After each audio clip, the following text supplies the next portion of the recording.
Shalom, bien-aimés dans le Seigneur, mes frères et mes sœurs, la famille que Dieu nous a donnée, la famille que Dieu m'a donnée, parce que quand nous partageons quelque chose ensemble, quand nous réfléchissons selon la parole de Dieu ensemble, ça nous fait aussi devenir une famille, bien que peut-être on ne s'est pas vu en physique, mais nous partageons quelque chose d'ensemble. Nous partageons une personne ensemble qui est la personne de Christ Jésus.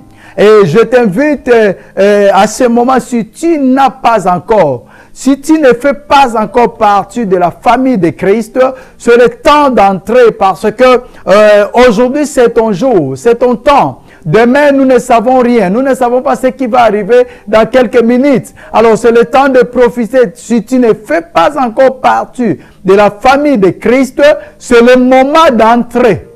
C'est le moment d'entrer dans cette famille. Je sais, la Bible nous parle d'un homme, un Éthiopien, un eunuque éthiopien. Il avait tellement soif, il avait tellement la joie. Il quittait son pays, allait jusqu'à Jérusalem, participer dans des fêtes chrétiennes, aux fêtes juives, participer dans des programmes juifs. Il avait soif de comprendre. Il lisait la parole de Dieu sans comprendre. Et tellement dans son cœur, il y avait cet amour-là de la conversion, cet amour-là de connaître Dieu. Dieu a fait un miracle en transportant même Philippe. Amené Philippe là où cet eunuque passait. Philippe est arrivé, il a expliqué la parole qu'il lisait. Et cet homme était tellement joyeux de participer, d'entrer dans la famille de Christ, de faire partie de cette famille. Et il avait reçu même le baptême. Oh, il avait reçu le baptême, le signe d'entrer dans cette famille. Et toi aussi, si tu n'es pas encore entré, le temps est là. N'attendez pas longtemps. N'attendez pas demain. Car demain, on ne sait pas ce qui peut arriver. Aujourd'hui, profite de ce moment que tu me suis. De profiter de ce moment et de dire, je vais accepter ce Seigneur. Je vais faire partie de cette famille de Christ. Une famille merveilleuse. Une famille remplie de joie, remplie de paix. Une famille de bonheur. Une famille de sécurité. Car nous sommes sécurisés par lui-même, notre Père. Par lui-même, notre Maître. Entre dans cette famille. Ce n'est pas des choses compliquées. Aujourd'hui, beaucoup ont compliqué les choses. La Bible dit cet homme lisait. Il ne comprenait rien. Et Philippe l'a fait comprendre les choses. Et du coup, cet homme a posé la question. Mais qu'est-ce qui empêche? Voilà, il y a l'eau. Pourquoi je ne peux pas être baptisé? Philippe l'a dit. Tu sais, viens. Il descend de son char, il était baptisé et il faisait partie de la famille de Christ. Parce que le baptême, c'est le signe que qui te fait entrer dans la famille de Christ. Et pas seulement là. Ce n'est pas que le fait d'être baptisé, tu es sauvé.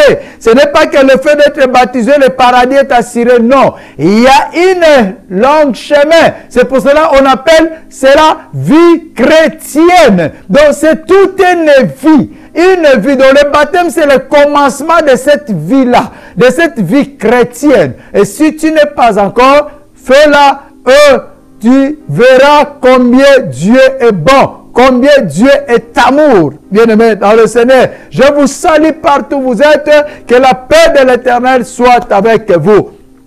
Nous continuons ce qu'on avait dit précédemment. Nous continuons le livre de Timothée, de Timothée 3, 1 jusqu'en bas, jusqu'au 9.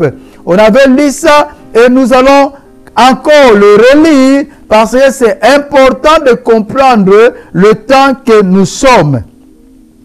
C'est vraiment important de connaître le temps que nous sommes. Ça nous fera éviter beaucoup de dangers, beaucoup de choses. Paul dit à Timothée, il parle à Timothée, il parle parle aux chrétiens. Il nous avertit par rapport au temps. En connaissant le temps, tu seras bien informé. Tu seras bien instruit. Tu seras vraiment celui qui est prêt. Et tout le monde sera étonné de voir ton comportement, de voir comment tu vis. Parce que tu connais le temps. Mais si tu ne connais pas le temps, tu seras surpris à tout moment. Tu seras déçu à tout moment. Tu seras mal à tout moment. Parce que le temps que nous sommes en train de traverser, c'est le temps que Paul nous avait averti. C'est le temps que Paul avait averti à Timothée, avait dit à Timothée de se préparer par rapport à ce temps-là. Il a dit, sache que dans les derniers jours, surgiront des temps difficiles. Et quand on parle de temps difficile, cela veut dire le mal sera présent plus qu'aujourd'hui ou plus que hier. Parce que aujourd'hui, le mal est présent plus que hier. Si hier, le mal était à 50%, aujourd'hui, sachant que ça a augmenté, même à 51%. Augmenter, cela veut dire, les choses s'empirent. Le mal est devenu comme le bien. Le mal est faisable aujourd'hui. Aujourd'hui, le mal est faisable. C'est pour cela que nous voyons tout ce qui était l'autre fois caché, aujourd'hui c'est ouvert. Tout ce qui était considéré comme mal l'autre fois, aujourd'hui c'est permis. Beaucoup de choses qu'on ne voyait même pas. On ne pouvait même pas parler de ça. Ce qui était des sujets même tabous. Le mal qu'on ne pouvait même pas oser ouvrir nos bouches et en parler, aujourd'hui c'est ouvert. Aujourd'hui, on les met même dans des films. L'autre fois, on avait le film des enfants non admis. Aujourd'hui, c'est pour tout le monde. Tu le trouveras dans les réseaux sociaux. Et c'est facile et praticable aujourd'hui. Pendant que ces choses-là sont le mal. Aujourd'hui, on parle même de homosexualité, lesbienne, tous ces mondes-là. On parle tranquillement et facilement. On parle de monde nudité. La nudité, chose cachée, chose sacrée, est devenue à tout le monde, laissée à tout le monde. Et on en parle aujourd'hui avec facilité. Le mal a atteint le niveau élevé. Et Paul avertit Timothée, ou nous avertit, pour nous dire, sache que dans le dernier temps, dans les derniers jours, surgiront des temps difficiles, car les hommes seront égoïstes. Pourquoi premièrement égoïste? Parce que c'est l'égoïsme qui engendre beaucoup de choses. Quand tu es égoïste, cela veut dire tu prendras soin que de toi. Et tout ce que tu fais selon toi sera que le bien. Même pendant que tu fais le mal, tu vas dire, c'est ma vie, c'est mon corps, je suis moi, je suis ceci, je suis cela, c'est moi, l'égoïsme. Tout pour moi, tout c'est moi, il n'y a pas un autre. Cette notion de perdre même l'humanité. Un égoïste, c'est quelqu'un qui ne connaît plus, ce n'est quelqu'un qui ne sait plus que l'humanité existe. Il sait que lui. Il sait que lui, c'est seulement lui qui existe. Et il parle, les hommes seront égoïstes, amis de l'argent, fanfarons, orgueilleux, blasphémateurs, rebelles à leurs parents, un grand sacrilège. Donc, il parle des qualités des personnes. Dans ce temps-là, les gens seront comme ça. Un ami de l'argent, cela veut dire, il est prêt à tout pour avoir de l'argent. S'il faut trahir, il te trahira pour avoir de l'argent. S'il faut te faire du mal, il te fera du mal pour avoir de l'argent. Donc, c'est un ami de l'argent. S'il faut mentir, il mentira pour avoir de l'argent. Et les hommes arriveront dans cet état-là. Et quand on parle des hommes, je répète, on ne parle pas des païens. Ils seront aussi ceux qui se disent chrétiens. Et ceux qui vont dans des églises. Ceux qui prient. Ceux qui font égoïsme. Ils n'arriveront même pas à comprendre que je fais du mal. Ils n'arriveront même pas On va retourner au livre de Timothée. Mais on va toucher ce point. Un égoïste. J'avais déjà parlé en passant de cela, mais nous allons le lire. Luc 18, verset 9.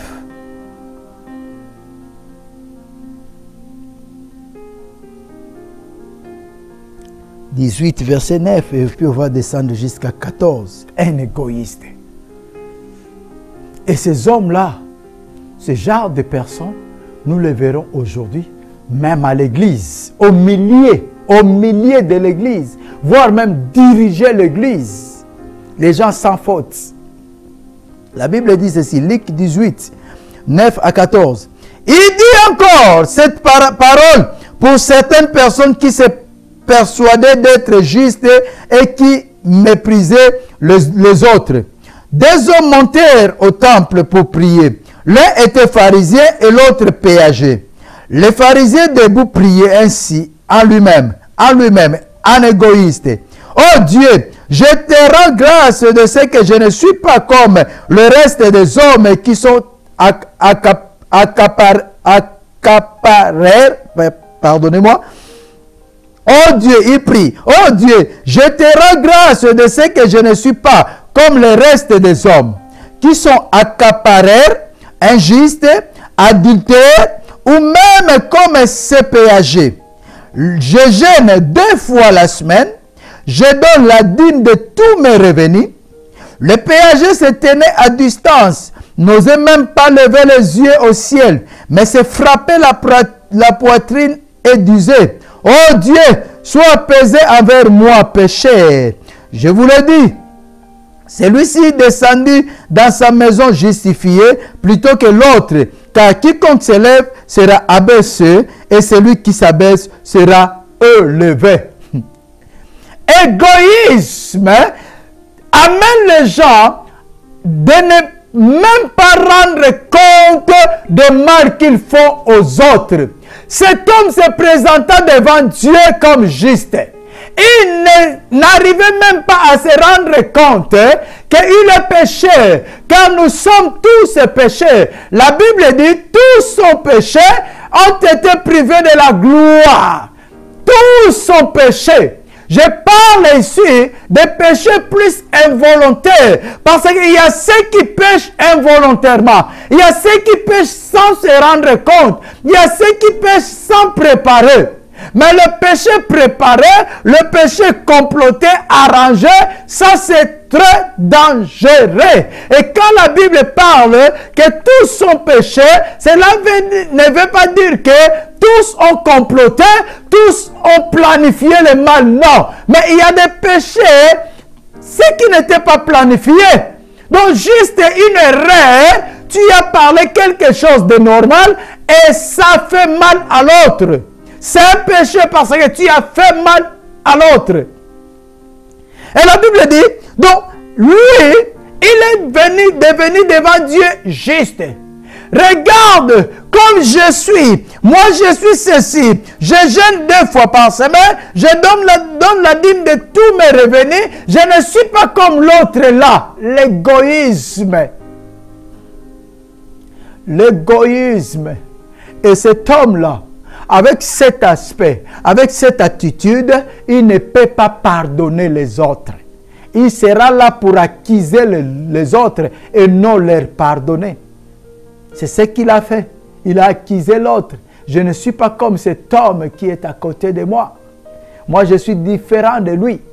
Au lieu de parler, Seigneur, ayez pitié de moi. Et ayez pitié de cet homme qui est à côté de moi, parce qu'il connaissait que c'était un publicain, il connaissait que c'était un péager, il connaissait que c'était quelqu'un qui faisait payer les impôts. Et quand il faisait payer les impôts, il trafiquait les choses. Il connaissait. Le pharisien connaissait. Mais au lieu de prier, Seigneur, ayez pitié de moi. Ayez pitié de mes péchés. Ayez pitié de mon frère qui est à côté de moi. Non. Mais l'égoïsme te fait voir que tu es meilleur. C'est les autres qui sont mauvais. Faisons attention à cette attitude. cette attitude. Pardonne nos offenses, comme nous aussi, nous pardonnons à ceux qui nous ont offensés. Ce n'est pas comme nous aussi nous acquisons ceux qui nous ont offensés et ceux que nous connaissons qui vivent dans le mal. Non, nous ne sommes pas le juge. Dieu sait toutes les choses, bien-aimés. Notion du temps te fera comprendre quel moment nous sommes. Nous sommes dans un temps dangereux où le pardon doit être le principal dans ta vie. Où le pardon doit être les racines dans ta vie. En sachant que tu trouveras le mal partout, bien-aimé. Je dis bien, tu trouveras le mal partout. Dans ta maison, là où tu pries, dans ton église, tu trouveras le mal. Tu trouveras le mal là où tu travailles. Tu trouveras le mal dans tes relations. Tu trouveras le mal partout. Et si tu ne fais pas le pardon, tes racines, sache que tu seras à côté. Si tu ne comprends pas que nous sommes en train de vivre le dernier temps, où les choses seront difficiles, où les choses seront compliquées, où les traîtres surgiront de partout, les gens seront des égoïstes, des fanfarons, les blasphémateurs, tu vivras de grandes choses. Si tu n'es pas préparé, si ton cœur n'est pas préparé au pardon, cela veut dire que c'est un temps dangereux aussi pour toi. C'est un temps difficile aussi pour toi. Si ton cœur n'est pas préparé à pardonner. Parce que ton père te fera du mal. Ce qui t'a mis au monde te fera du mal. Ta mère te fera du mal. Tes frères, tes soeurs te feront du mal. Biologique. Tes enfants te feront du mal. Tes neveux, tes nièces te feront du mal. Le mal sera partout. Parce que c'est le temps que nous sommes en train de traverser. Celui qui est devenu l'ami de l'argent, s'il faut qu'il te trahisse pour avoir de l'argent, il le fera. Il le fera, bien-aimé. Parce que son souci, c'est d'avoir l'argent. Ce n'est pas toi.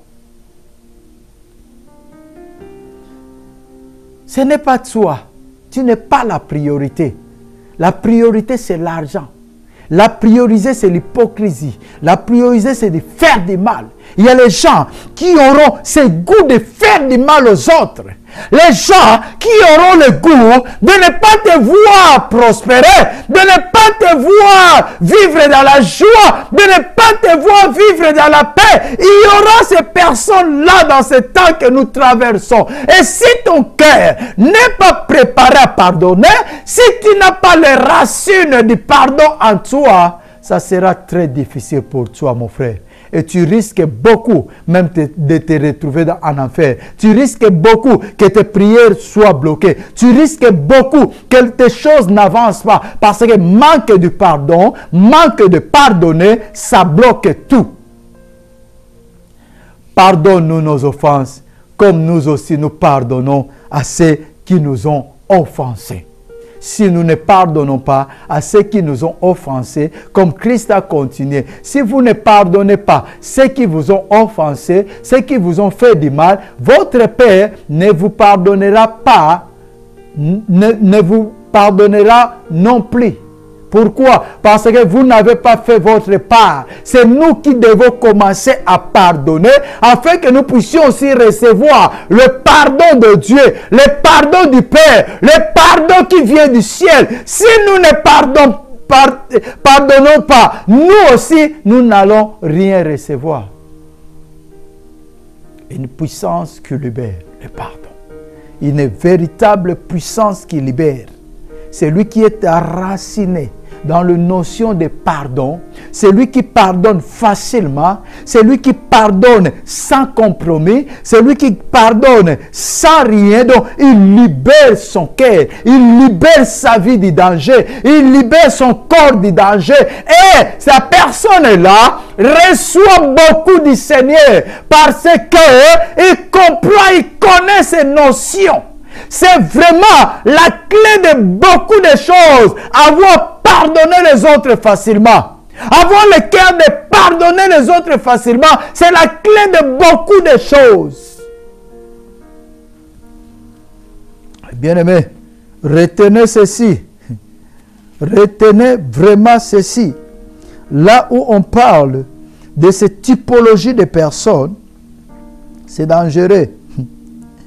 Il dit, orgueilleux, blasphémateurs, rebelles à leurs parents, ingrats, ingratitude. Ça fait mal quand tu fais du bien à quelqu'un et la personne te retourne le monnaie du singe, comme on dit. La personne te retourne le mal pendant que tu as fait du bien. Ça fait tellement mal. Mais bien aimé, je vais te dire une chose. Prépare ton cœur à pardonner. Ça fait tellement mal. Vous savez, si tu n'es pas attentif, si tu n'es pas prudent, tu peux amener ton âme à prier. Ça, c'est le danger de manque de pardon. Quand tu n'arrives pas à pardonner facilement, tu as le danger que ton âme commencera à prier. Oh, si l'âme prie, c'est très dangereux. C'est là que nous voyons même dans le livre des psaumes, David priant en disant, Seigneur, n'aie pas pitié d'eux. Quand ils étaient dans le deuil, quand ils étaient dans le malheur, moi je jeûnais, je mettais le sac, je ne mangeais pas, je pleurais pour leur cause. Aujourd'hui, ils sont dans la joie et ils cherchent à me tuer. Seigneur, n'écoute pas leurs prières, n'aie pas pitié d'eux. Ça c'est l'âme de David qui priait, ce n'était pas son esprit. Quand on n'arrive pas à pardonner, on laisse la place à l'âme de prier. Oh, une âme blessée, ne peut pas prier en bien. Une âme pleine de blessures, ne peut pas prier. C'est là que la prière devient même lamentation. Parce qu'il y a le blessure. C'est là qu'on lit même Lamentation de Jérémie. Quand on le lit, on voit déjà une âme qui était remplie de blessures. Un cœur qui était rempli de blessures. Et ça se fait sortir quelle de blessures. Quelle de blessures. David a dit, n'écoute même pas leurs prières. Ne les regarde même pas. Parce qu'ils cherchent à me faire du mal. Ils cherchent à me tuer. C'est pour cela que et même mères, que leurs enfants mères, ils commencent même à maudire. Parce que l'âme était touchée. Le cœur était touché. Au lieu de libérer son cœur, au lieu de pardonner, non. Mais il a gardé ces choses et ça l'a poussé à commencer à prier, comme on dit. Mais ce genre de prière, bien aimé, le Seigneur n'écoute pas. On va les lire, peut-être on va le parler dans la prochaine opportunité que le Seigneur nous accordera. Le Seigneur ne l'écoute pas. Parce que c'est lui le Dieu. C'est lui le Tout-Puissant. C'est lui qui est tout. Mais sans souci, ce n'est pas que le méchant périsse. Le souci de Dieu, ou dans le cœur de Dieu, ce n'est pas que le méchant périsse, mais il a besoin que le méchant se convertisse. C'est pour cela qu'il a besoin de gens bien préparés dans leur cœur, en sachant que le mal sera là, vouloir ou pas. Ce n'est pas par notre volonté, mais vouloir ou pas, le mal sera là. Et ceux qui connaissent, comprennent ces choses, prépareront leur cœur à pardonner et à prier même pour ceux qui leur font du mal. Parce que le désir de Dieu, c'est là. J'écoutais quelqu'un qui parlait de quelque chose, pourquoi j'ai choisi le pardon. C'était très puissant. C'était vraiment un témoignage puissant. Pourquoi j'ai choisi le pardon? Pendant que les gens t'ont fait du mal. Pendant que les gens t'ont vraiment détruit, ont vraiment détruit ta vie. Il y a des personnes que leur vie est détruite à cause des autres. Il y a des personnes aujourd'hui qui n'arrivent même plus à se remettre à cause des autres. Combien de personnes aujourd'hui, quand on les parle même de mariage, ils disent non, non, je ne veux pas écouter ces mots. Pourquoi? Parce qu'il a été trahi. Elle a été trahie peut-être par un ami ou une amie proche. Pourquoi? Elle a été trahie pendant qu'elle avait rien fait de mal. Il n'avait rien fait de mal. Il a accueilli quelqu'un, il a invité quelqu'un, ou il était bien avec quelqu'un, et la même personne l'a trahi. Il commence à sortir avec son mari, et il commence à sortir avec sa femme. Et à la fin, il a même pris complètement l'homme ou la femme. Combien de personnes ont été trahies? Mais si tu comprends ce que Paul a parlé à Timothée, dans le livre de 2 Timothée 3, il a parlé de l'ingratitude. Les gens seront des ingrats, le traître. Tu peux bien faire du mal, n'attends rien en retour. Ça, c'est les qualités de celui qui est préparé. Faire du bien sans attendre en retour. Pardon, avant je disais le mal, parce que c'est le mal que j'ai parlé. Tu peux faire du bien, pendant que tu fais du bien, n'attends rien en retour. Ça, c'est l'attitude de quelqu'un qui a un cœur préparé, qui comprend la fin du temps, qui comprend le jour que nous sommes en train de traverser. Tu feras du bien, mais en retour, on te retournera le mal. Si tu es préparé, si tu fais du bien pour recevoir le bien, tu n'es pas préparé. Si tu fais du bien pour recevoir toujours les... Oh voilà, tu es bon, les encouragements positifs, tu n'es pas préparé. Le jour que tu vas recevoir les encouragements négatifs ou le mal, la suite sera compliquée. Compliqué, manque de pardonner, le cœur fermé, je ne veux plus voir personne parce que tu n'étais pas préparé. Faire du bien sans rien attendre en retour. Parce que le temps que nous sommes en train de traverser, c'est le temps que beaucoup deviendront des ingrats. Et beaucoup, là je parle, je répète, je ne parle pas des païens, mais de ceux qui vont dans des églises. Beaucoup deviendront des ingrats. Quand tu es préparé à ces choses, ça sera une bénédiction pour toi. Mais si tu n'es pas préparé, ça sera danger, très danger pour la continuité de ta vie chrétienne. Tu risques vraiment que tout le temps que tu as passé avec le Seigneur soit en vain. Que le Seigneur vous bénisse. Nous allons nous retrouver à la prochaine opportunité que Dieu nous accordera. Restez dans la paix du Seigneur et dans la joie de notre Dieu Tout-Puissant. Dans le nom de Jésus. Amen.